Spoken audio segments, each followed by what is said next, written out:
Hydrogen is anticipated to be an important factor in helping the aviation industry to achieve its zero emissions targets by 2050. And HyFIVE is a UK consortium founded in early 2024 with the express purpose of developing liquid hydrogen fuel systems. And we are delighted to be joined by three of the founder members of that consortium here at Farnborough International Airshow 2024, including Lucy Skerrit, who is Director for Aerostructures at Marshall. Thank you for joining us, Lucy.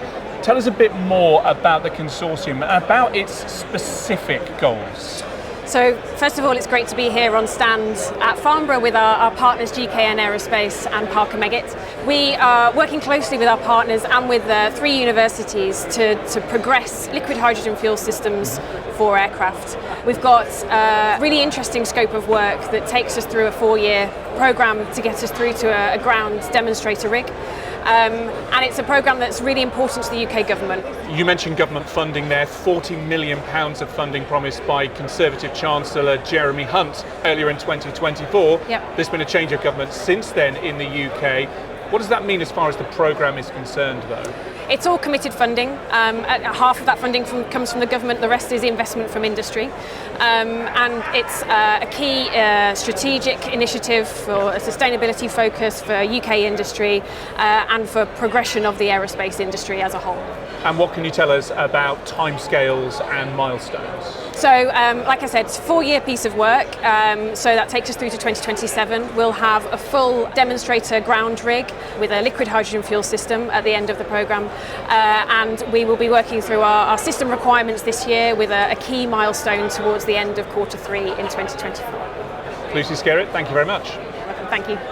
Also joined here by Max Brown from GKN Aerospace. Max, GKN part of the consortium. That's great news for the consortium and great news for GKN Aerospace. Yeah, we're absolutely delighted, David, to be part of the HyFIVE consortium.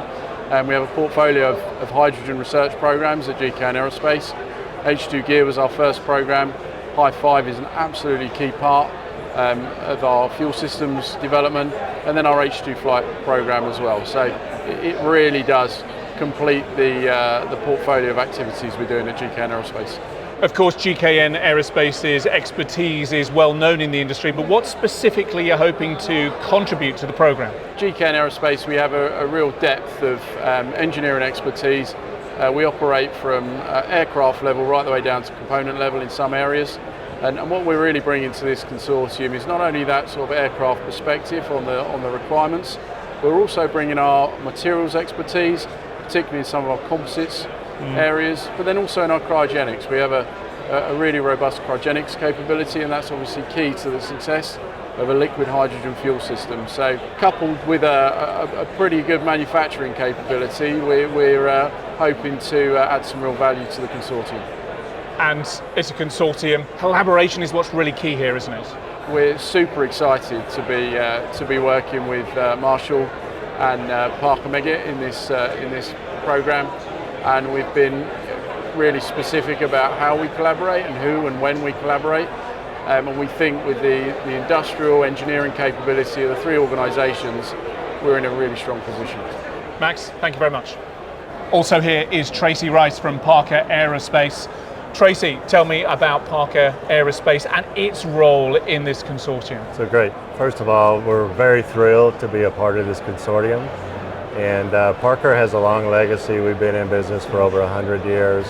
And we have a lot of pedigree around fuel systems for many other aircraft, traditional kerosene, energy fuel systems. So we think all of those lessons learned that we've learned over the years are directly applicable to the hydrogen fuel systems. Why is this program so important for Parker, for the consortium, and indeed for the environment? So the whole industry, without reducing our carbon emissions, our industry will not continue to grow. And so we have to figure out a solution that is zero emissions for the future. Ultimately, it's our job to figure that and solve that problem, or aerospace will not sustain itself. So we are fully committed to sustainability. Tracy, thank you very much. And there we have it, a really strong example of a Tier 1 partnership coming together to solve real engineering and environmental challenges. And we can't wait to see where it takes us next.